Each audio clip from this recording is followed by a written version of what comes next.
This past week, Terry and I had the honor of teaching about anxiety to a group of sixth graders. And we started off the lesson by talking about fear and the truth that everybody is afraid of something. Young and old alike, we all have fears. So let me start by asking you, what are you afraid of?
It's every farmer's living nightmare.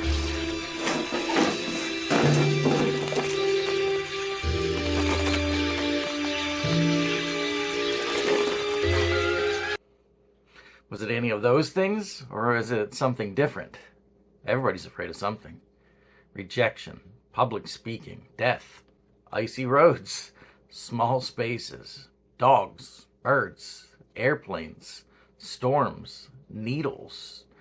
Everybody is afraid of something. Most people are afraid of multiple things. Are our fears rational? Generally speaking, no. I mean, seriously, how much is a needle really going to hurt you? And for that matter, a wasp, or a mouse, or a clown. See, an overwhelming majority of the time, the things that we're afraid of, they're not really going to hurt you if you're careful. But that doesn't stop us from being afraid, does it? Sometimes we're afraid of things that we shouldn't be afraid of, and other times we're not afraid of things that we should be afraid of.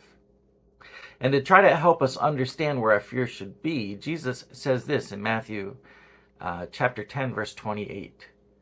Do not be afraid of those who kill the body but cannot kill the soul. Rather, be afraid of the one who can destroy both soul and body in hell. Let me paraphrase what Jesus is saying.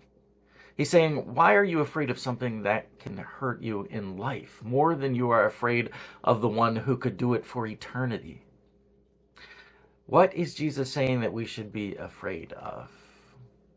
God. I mean, he is. He's saying that we should be afraid of God. And I think sometimes we're surprised to hear that we're supposed to be afraid of God. But just read the Bible. It's all through it. Psalm 33:8, let all the earth fear the Lord. Let all the people of the world revere him. Psalm 147:11, the Lord delights in those who fear him, who put their hope in his unfailing love.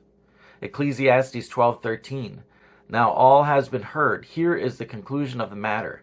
Fear God and keep his commandments, for this is the duty of all mankind. Fear of the Lord. I could pull a whole bunch more verses out of the Bible that look just like that one. So why then does fearing God seem like such a foreign concept to us if it's spoken about so many times? Well, I think it's because we don't usually equate God with fear, because we generally don't describe him as being someone that you should be afraid of. I mean, when we're talking about descriptors of God, we talk about God being our Father. We speak about God's forgiveness. We talk about God's love. And none of those things are things that fill a person with fear. That's just not how we see God. We see him as someone to embrace. And I think that's good. But that means we don't usually talk about fearing him. And another reason that we don't talk about fearing God is because we don't want to be associated with those who shout about it. This book damns you! This is your own Bible! I will be headed by Antichrist! Lady, you're gonna die and go to hell. You're gonna die and go straight to hell. You wicked sinner. You're a child of the devil. Yes, the fact of the matter is I do not want to be associated with those people. I mean, I'm going to be honest. I am not a big fan of scaring people out of hell because, frankly, I don't think it works. I'm a much bigger fan of loving people into heaven. Some people think that if you scream about hell long enough and loud enough, then you can scare people enough to change their ways and turn their face towards God. Folks, here's the truth. Our job as Christians is not to forcibly change people before they come to God. Our job as Christians is to love people enough that they want to begin a conversation with our God, and then, and only then, is the Holy Spirit the true agent of change, the bringer of conviction. Then and only then is he able to bring about change. So many churches today want people to be changed before they walk through the door. I don't. I want people to come in and change simultaneously along with me because I need change as much as they do. And I think sometimes because we're trying to distance ourselves from angry Christians, I think we throw the baby out with bathwater. We lose our fear of God while trying to get rid of the hatred of man. So let me ask you, are you afraid of God? You're supposed to be. And it's important. Why is it important? Well, let me read you some more verses that talk about the fear of God and try to pick up on what they all have in common. Proverbs 1:7. The fear of the Lord is the beginning of knowledge, but fools despise wisdom and discipline. Proverbs 9:10. The fear of the Lord is the beginning of wisdom, and the knowledge of the Holy One is understanding. Psalm 111:10. The fear of the Lord is the beginning of wisdom. All who follow his precepts have good understanding. To him belongs eternal praise. Proverbs 14:27. The fear of the Lord is a fountain of life, turning a person from the snares of death. What do these verses have in common? What do they tell you about the fear of the Lord? The fear of the Lord leads to life. It's the beginning of wisdom. It is a fountain of life. You see, many times we equate fear of the Lord with avoiding sin simply because of God's anger. That's what those street preachers want you to hear. But in truth, fearing God leads to a holy, fulfilled, intelligent life. The fear of the Lord is meant to bring goodness into your life. And how does that work? Well, first you have to understand what this fear looks like. It's not a cowering and terror kind of fear. It's not an anxious and uneasy kind of fear. It is a fear of humility and respect and understanding. Jesus is referred to in the Bible as the Lion of Judah. Why is he called the Lion of Judah? Well, because he is the King of Kings and the Lord of Lords, come through the tribe of Judah. He's called a lion because he is the greatest of all kings who no one will ever match. And inherent in that title of being a lion, fear should be induced. And what better way to symbolize that type of fear that is needed than with a lion? If you've ever spent time near an actual lion, whether it's on the other side of a glass or bars, you still respect this creature.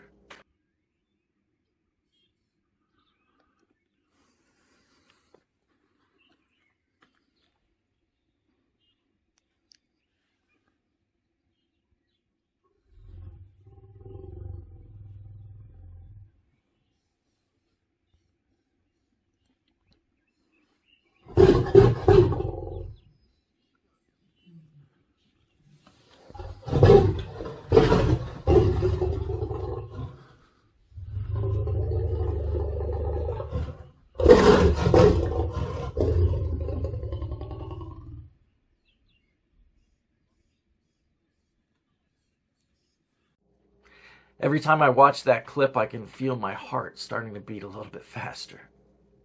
There is inherent fear when you're around something that is that powerful. And that is meant to be the fear that we have for God.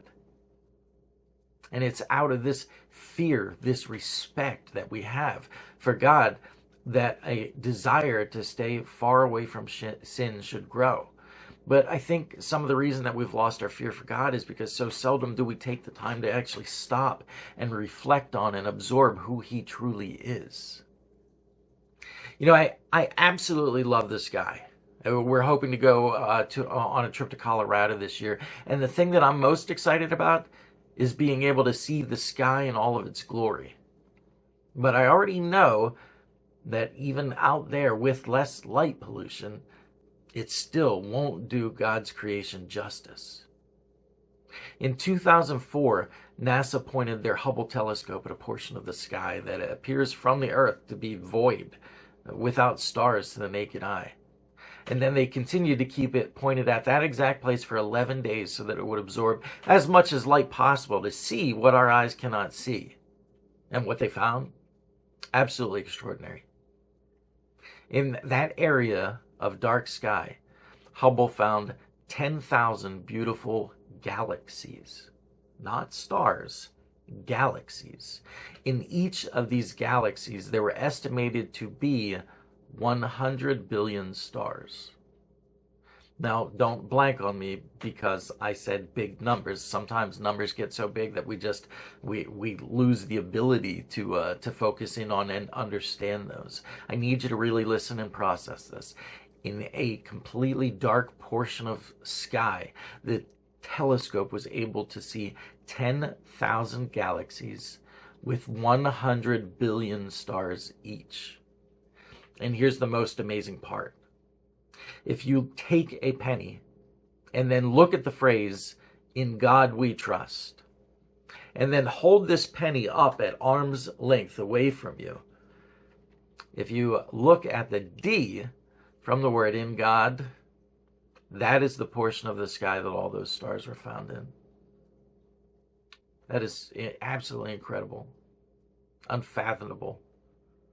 Inside this teeny tiny letter D, the Hubble telescope found 10,000 galaxies with 100 billion stars. Just try to let that sink in for a minute, okay?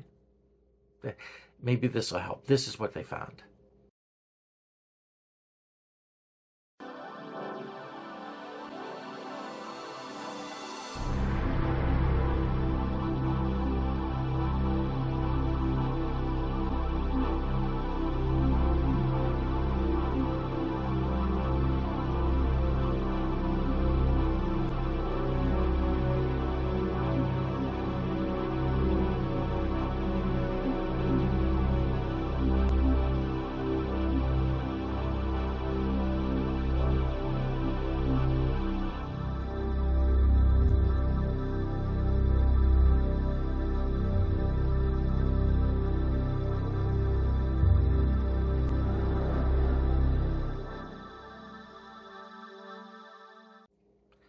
Now think of how many letter Ds there are all throughout that sky.